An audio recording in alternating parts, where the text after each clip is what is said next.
Movie की starting में हमें एक फैमिली को दिखाया जाता है जिसमें 3 लोग होते हैं। आदमी का नाम मर्फी होता है और उसकी वाइफ का नाम ओमी और उनका एक बेटा भी होता है। ये लोग अपनी लाइफ को खुशी खुशी से बिता रहे होते हैं और एक दिन मर्फी को उसकी पुरानी गर्लफ्रेंड इलेक्ट्रा की माँ का कॉल आता है और बताती है कि इलेक्ट्रा गायब है। इलेक्ट्रा मर्फी की पुरानी गर्लफ्रेंड थी जिससे उसका 2 साल पहले ब्रेकअप हो गया था।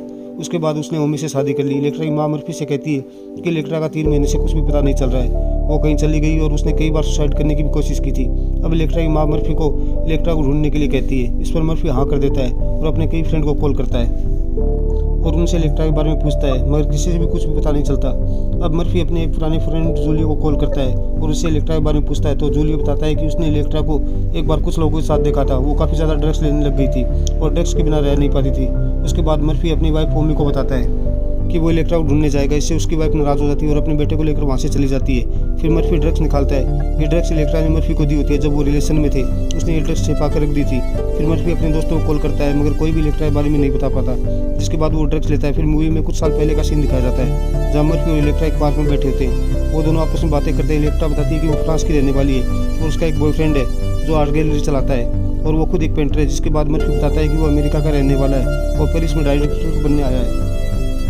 मर्फी इलेक्ट्रा को पहली नज़र में पसंद करने लगता है। वो इलेक्ट्रा भी मर्फी को पसंद आ जाता है मगर वो कुछ कह नहीं पाती क्योंकि इलेक्ट्रा का पहले से एक बॉयफ्रेंड होता है। फिर मर्फी इलेक्ट्रा से पूछता है कि उसकी लाइफ उसके बॉयफ्रेंड के साथ कैसी चल रही है, जिस पर इलेक्ट्रा कुछ नहीं बोलती, जिससे मर्फी समझ जाता है कि उसकी लाइफ उसके बॉयफ्रेंड के साथ अच्छी नहीं चल रही है। इसलिए मर्फी इलेक्ट्रा को प्रपोज कर देता है। इलेक्ट्रा उसे हाँ कर देती है और अपने पुराने बॉयफ्रेंड से ब्रेकअप कर लेती है क्योंकि उसका बॉयफ्रेंड उसकी शादीशुदा होता है।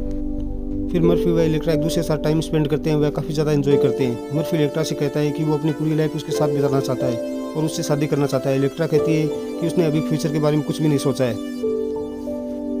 फिर नेक्स्ट डे हम देखते हैं कि इलेक्ट्रा ड्रग्स ले रही होती है। वह मर्फी से भी ड्रग्स लेने के लिए कहती है और उनका फ्रेंड जूलियो उनके लिए ड्रग्स लेकर आता है, लेकिन इलेक्ट्रा को उसमें ज़्यादा मज़ा नहीं मिलता, इसलिए वो उससे ज़्यादा पावरफुल ड्रग्स मांगती है। तो जूलियो उन्हें एक जगह पर ले जाता है जहाँ दोनों काफ़ी ज़्यादा ड्रग्स लेते हैं। फिर अगले दिन इलेक्ट्रा मर्फी को अपने पुराने बॉयफ्रेंड की आर्ट गैलरी में ले जाती है जहाँ पर वो लोग आपस में बातें करते हैं। मगर इलेक्ट्रा का एक्स बॉयफ्रेंड उसके साथ फ्लर्ट करने लगता है जिससे मर्फी को गुस्सा आने लगता है। लेकिन इलेक्ट्रा उसे समझाती है कि उन दोनों के बीच अब ऐसा कुछ भी नहीं रहा, मगर मर्फी उनकी बात को नहीं मानता और उन दोनों पर नज़र रखने लगता है। जहाँ पर उसे पता चलता है कि इलेक्ट्रा अभी भी अपने पुराने बॉयफ्रेंड के साथ रहती है और उसके साथ इंटीमेट भी होती है। इसलिए मर्फी इलेक्ट्रा से इस बात को लिए पूछता है और उस पर गुस्सा होता है, जिस पर इलेक्ट्रा कहती है कि वो ऐसा नहीं करना चाहती थी मगर मजबूरी में उसे उसके साथ ऐसा करना पड़ा क्योंकि उसकी आर्ट गैलरी में उसकी फ़ोटो लगने वाली है, जिसकी वजह से उसे उसके साथ इंटीमेट होना पड़ा। जिस पर मर्फी उदास हो जाता है और कुछ नहीं बोलता। फिर एग्जीबिशन डे आ जाता है और मर्फी पार्टी में कुछ ज़्यादा ड्रग्स ले लेता है। वो इलेक्ट्रा के एक्स बॉयफ्रेंड को उसकी वाइफ के सामने ही कहने लगता है कि वो उसके गर्लफ्रेंड के साथ अब भी इंजॉय करता है, वह इंटीमेट होता है, जिस पर उन दोनों में फाइट होने लगती है। तो वहाँ पर कुछ देर बाद में पुलिस आ जाती है और मर्फी को पकड़ लेती है, मगर इलेक्ट्रा के मनाने पर उसका एक्स बॉयफ्रेंड केस वापस ले लेता है। और पुलिस स्टेशन में जो ऑफिसर होता है वो मर्फी का जानकार होता है। वो मर्फी से कहता है कि उसे यहाँ पर फ्री माइंड रहकर रहना पड़ेगा, यहाँ पर वो अपने के हिसाब से रूल नहीं बना सकता। इसके बाद मर्फी और इलेक्ट्रा बाहर जाते हैं और फिर से एंजॉय करने लगते हैं। फिर कुछ दिन बाद दिखाया जाता है जहाँ मर्फी एक पार्टी में जाता है और कुछ लोगों के साथ मिलता है। वो उनसे अपनी फ्यूचर प्लानिंग के बारे में डिस्कस करने लगता है।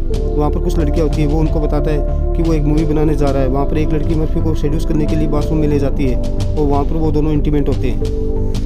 तभी कोई दरवाज़ा खटखटाता है मगर मर्फी दरवाज़ा नहीं खोलता। फिर कुछ देर बाद मर्फी बाहर आ जाता है जहाँ पर उसे इलेक्ट्रा मिलती है। वो उसे कहती है कि उसे पता लग गया है कि वो बाथरूम में उस लड़की के साथ इंटीमेट हो रहा था और उसी ने दरवाज़ा खटखटाया था।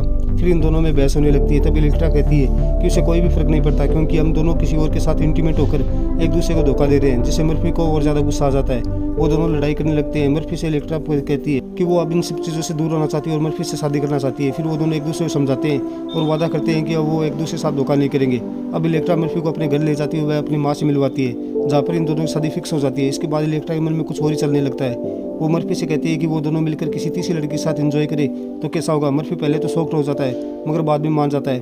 अब वो दोनों एक लड़की को ढूंढने लगते हैं और कुछ दिन ऐसे ही चलने लगता है। फिर एक दिन एक लड़की मर्फी के फ्लैट के सामने रहने आती है जिसका नाम ओमी होता है। अब मर्फी और इलेक्ट्रा ओमी से मिलकर उसे अपना फ्रेंड बना लेते हैं और उसके साथ घूमते फिरते हैं जहाँ पर ओमी उन्हें बताती है कि वो अनाथ है और अपनी लाइफ अपने हिसाब से जीती है। अब इलेक्ट्रा उससे ड्रग्स के बारे में बातें करने लगती है जिस पर वो बताती है कि उसे ड्रग्स बिल्कुल भी पसंद नहीं है, मगर इलेक्ट्रा उसे मना लेती है। फिर ये तीनों अगले दिन मर्फी के फ्लैट पर जाते हैं और वहाँ पर वो तीनों ड्रग्स लेते हैं और तीनों एक साथ खूब इंजॉय करते हैं। वह तीनों एक साथ इंटीमेट होते हैं। फिर हम देखते हैं कि इलेक्ट्रा अपने दोस्तों के साथ घूमने जाती है और वहीं दूसरी तरफ मर्फी और ओमी फ्लैट में फिर से एंजॉय करते हैं और एक दूसरे के साथ इंटीमेट होते हैं, जिसके कुछ दिन बाद ओमी प्रेग्नेंट हो जाती है। इसलिए मर्फी सारी बात इलेक्ट्रा को बताता है जिससे इलेक्ट्रा नाराज़ हो जाती है और वहाँ से चली जाती है। मगर मर्फी इलेक्ट्रा को मनाने जाता है। वो वहाँ क्लब में देखता है कि इलेक्ट्रा किसी लड़के के साथ होती है। बाद में मर्फी इलेक्ट्रा के घर जाता है, वहाँ भी वो लड़का होता है। इलेक्ट्रा मर्फी पर गुस्सा होती है और उसे वहाँ से भगा देती है। इस घटना के बाद मर्फी इलेक्ट्रा से कभी नहीं मिलता। बाद में ओमी और मर्फी शादी कर लेते हैं, लेकिन वो अब भी इलेक्ट्रा से प्यार करता था, जिसकी वजह से वो ओमी के साथ ज़्यादा खुश नहीं रह पाता था और ओमी और अपने बच्चे से पूरी तरह से एक्सेप्ट नहीं कर पाता। फिर कहानी प्रेजेंट टाइम में आती है, जहाँ मर्फी फिर से कुछ लोगों को कॉल करता है, मगर किसी को भी नहीं पता होता कि इलेक्ट्रा कहाँ है, वो जिंदा है या नहीं।